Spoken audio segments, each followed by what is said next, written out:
Well, hello there. Welcome to FranTastic Insights. My name is Alesia Visconti. I am the CEO and president of FranServe and Franchise Dictionary magazine. Now, FranServe is the largest franchise consulting organization in the world, and our mission is to help change people's lives through franchise ownership. Welcome to FranTastic Insights, where we provide insights from some of the coolest people in franchising. And today I'm very, very excited. I have Joel Lazarovitz with us. He is the VP of Franchise Recruitment for Maid Brigade. And welcome to the show, Joel. Welcome, welcome.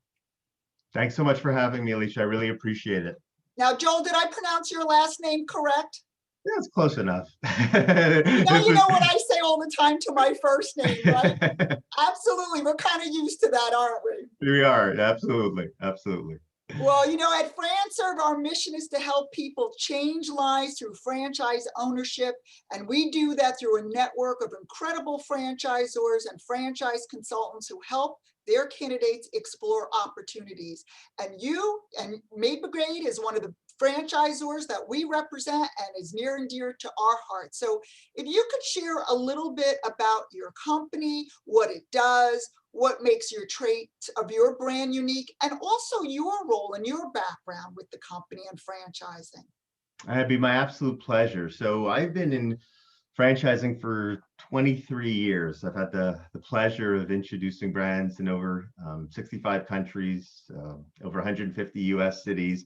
So I've had a pretty diverse background in franchising. I've been with Maid Brigade proudly just about 10 years now, and then obviously we're a company that focuses on both residential and commercial cleaning. For the longest time, we were almost exclusive to the residential side. We've actually been in the industry for 35 years. So we've had tremendous longevity, but we've always been innovators, within our industry. And so for us, one of the things that we focused on is making sure that everyone has a clean home, which with COVID, obviously, that's in the forefront of everyone's mind currently, and making sure that they understand the hidden dangers that lie there. So, we've worked really, really diligently to add a great group of franchisees, but also to really, I would say, work closely with our existing franchisees, especially through COVID. We didn't lose one franchisee in all 2020. And that's because, we really buckled down. We made sure that they can operate as an essential business. We provided the marketing assistance.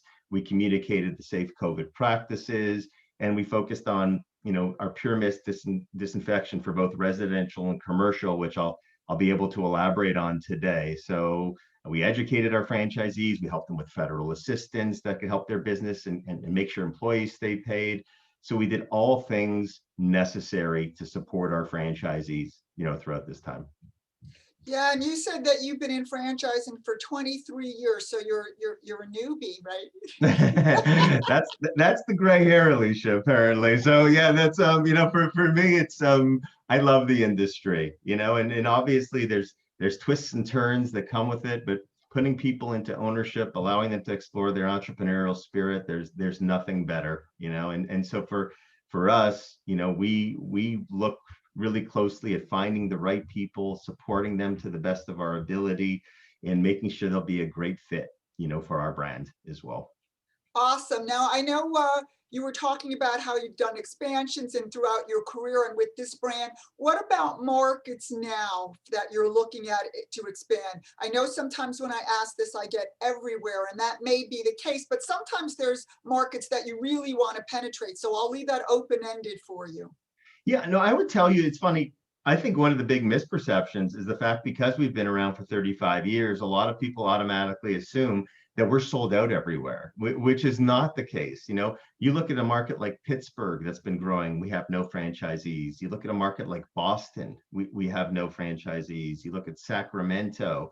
So there's some major markets where we can place franchisees. Absolutely. There's some markets where we look at where we know we can place multiple franchisees, Salt Lake City, Utah. So it's not specific to one geographic region. I think, the Dallases, the Los Angeleses, the Houstons, yes, we're sold out in those areas, but there's some major markets that would embrace our concept, both from the residential side and the commercial side.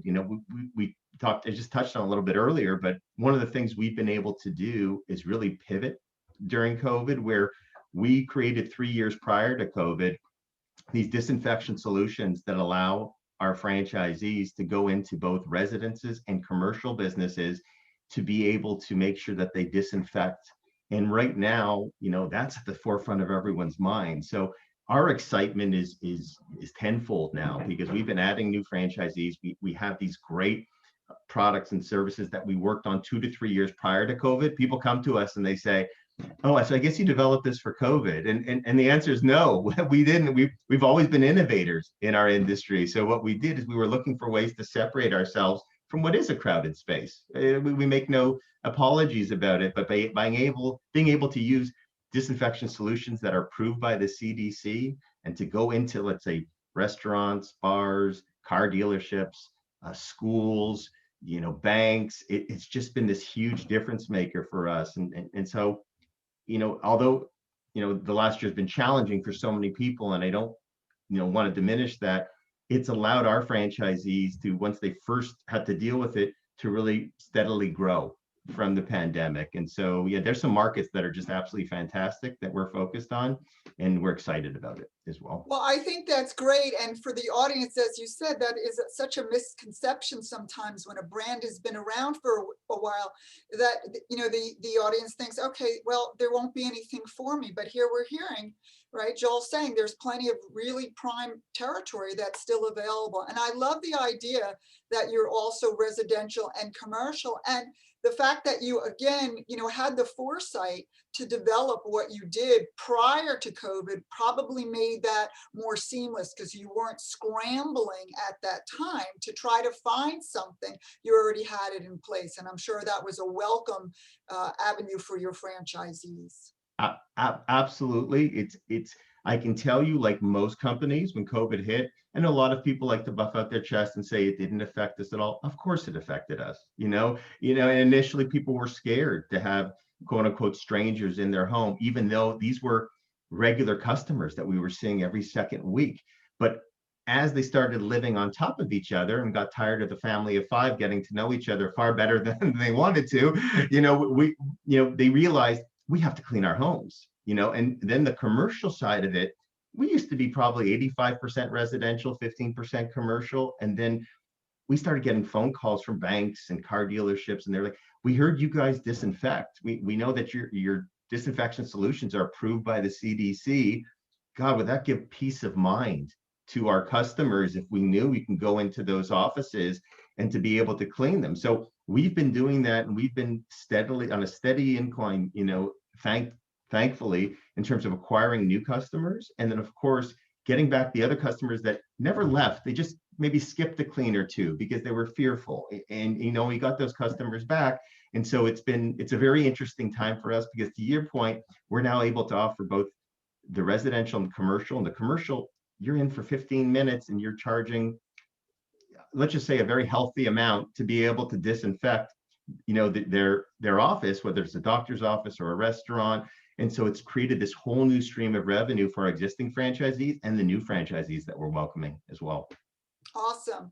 And we're talking a little bit about the franchisees. So let's go deeper on that. What traits do you look for in a franchise owner? What makes a good franchisee for you guys?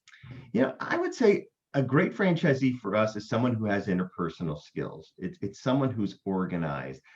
I always say that our business is almost more of a people business than a cleaning business. And what I mean by that is when you're hiring and training staff or recruiting employees, the key is developing a culture to keep them, right? Because we're in a service-based business. The biggest challenge in any service-based business is hiring and training and retaining employees. We don't have issues getting customers. There's a need. We're not a luxury. We're a necessity. And so, for us, it's about finding people who want to give back to their community, are comfortable being consumer advocates, whether someone's a customer today or not. There's nothing wrong with educating the people within your community about the dangers that lie in your home. So if you're constantly educating, getting involved, it could be BNI networking groups, it could be sponsoring a sports team, it can be just getting involved in maybe a green cleaning expo in your community.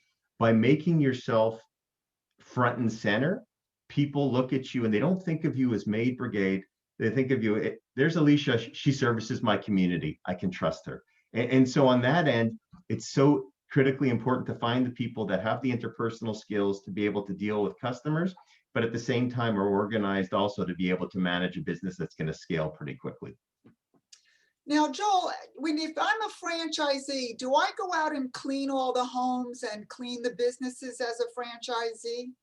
Not at all. You know, your role is more of, I would call sales and marketing, hiring and training. You're going to be hiring teams of 2 that are going to go out and do the cleaning for you. So it's very much an executive business in the sense that, you know, I laugh, but we don't expect to have your head in the toilet bowl, as I like to say, you know, but at the same time, listen, will there be the occasional flat tire for an employee where you're going to be a jack of all trades, especially in those infancy stages when you're learning so much more about the business.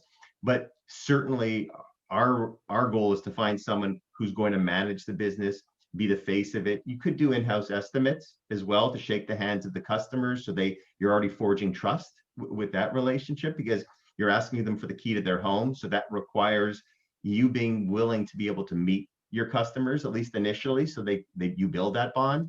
But I would say no, by no means are you going to be the person that's going to go out and do the cleaning.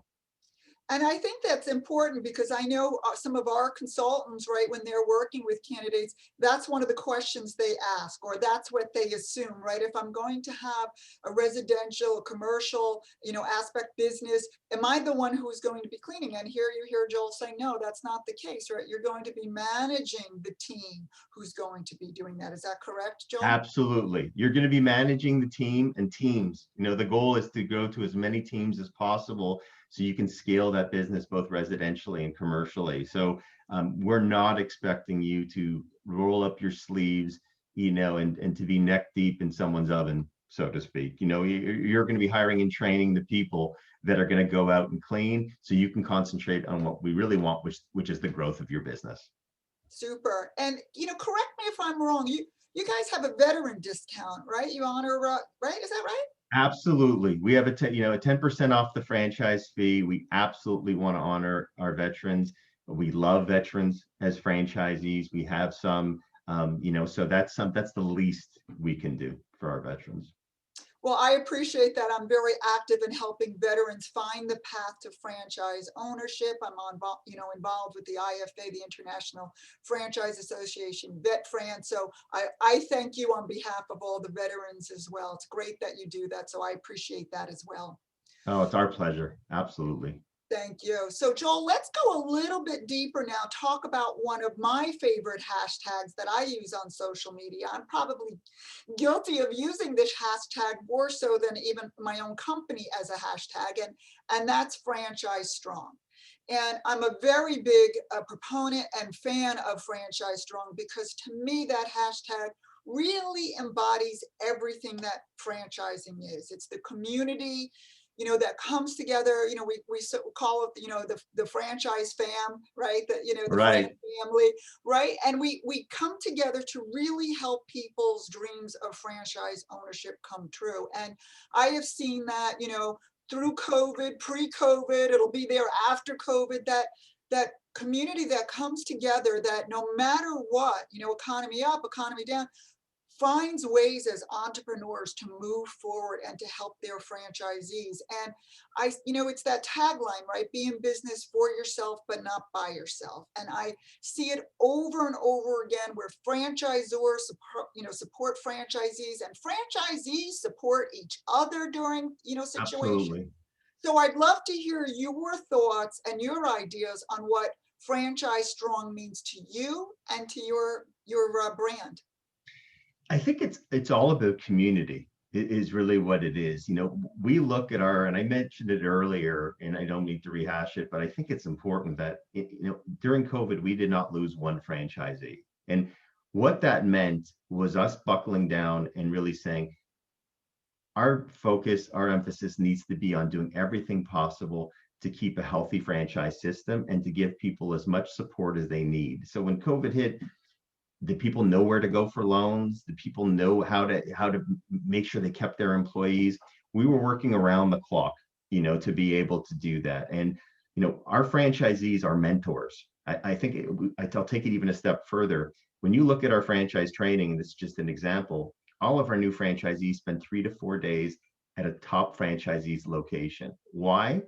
Because for us, it's about them learning not just in theory, but learning in practice as well. So when you spend 4 days at a franchisee's location, you're going to learn best practices, right? And there's nothing against other franchisors that send out, an operations person. There's value in that, but having a franchisee where you spend 4 days with them, then we actually send a franchisee for 4 days to their location, and then we do a follow-up 6 months later for another training. I think it speaks towards our community of franchisees. Part of the beauty of our brand is we've been around 35 years. So we've made all kinds of mistakes over 35 years. But what happens with that is if we can share those best practices, like having a franchisee that you can count on that's been in our business for 30 years, that's seen recessions, that's seen wonders, there's such a strong sharing of such a strong community that shares information constantly, that it's proud to be part of it. We have regional meetings, we have annual conferences that rotate cities, but we always have great attendance because we're having people that are always sharing what's worked best for them so they can help their peers. And so in our case, we have such a strong community. It's one of the things when people ask about, Joel, let's start some validation calls with our franchisees. I always say you can choose anyone from the list. We're not going to spearhead or pivot to where we're going to focus on only the top performers. No, we know that we have strong validators that believe so strongly in the brand because we have such a close connection with them. So because of that, it's really, really helped. So one great small little anecdote, when COVID hit, we had a franchisee in Westchester in New York who said, we have these disinfection solutions. I'm going to go to the police station and the firehouse, and I'm going to spray the hands of all the policemen and policewomen and the firemen and firewomen. Why? Because it's the right thing to do. That's who we are. We're all about community and being consumer advocates. So going into those police stations, of course, we got news coverage from it, but that wasn't the purpose behind it. The purpose of it was we can make a difference in our community. So the fact that Robin and Gary did that in Westchester and then got a ton of publicity from it, sure, that's great. We're not going to turn it down, but it wasn't the purpose behind it, right? The purpose was, I want to be part of this, of my community and help any way I can. And that's the mindset of our franchisees, 100%.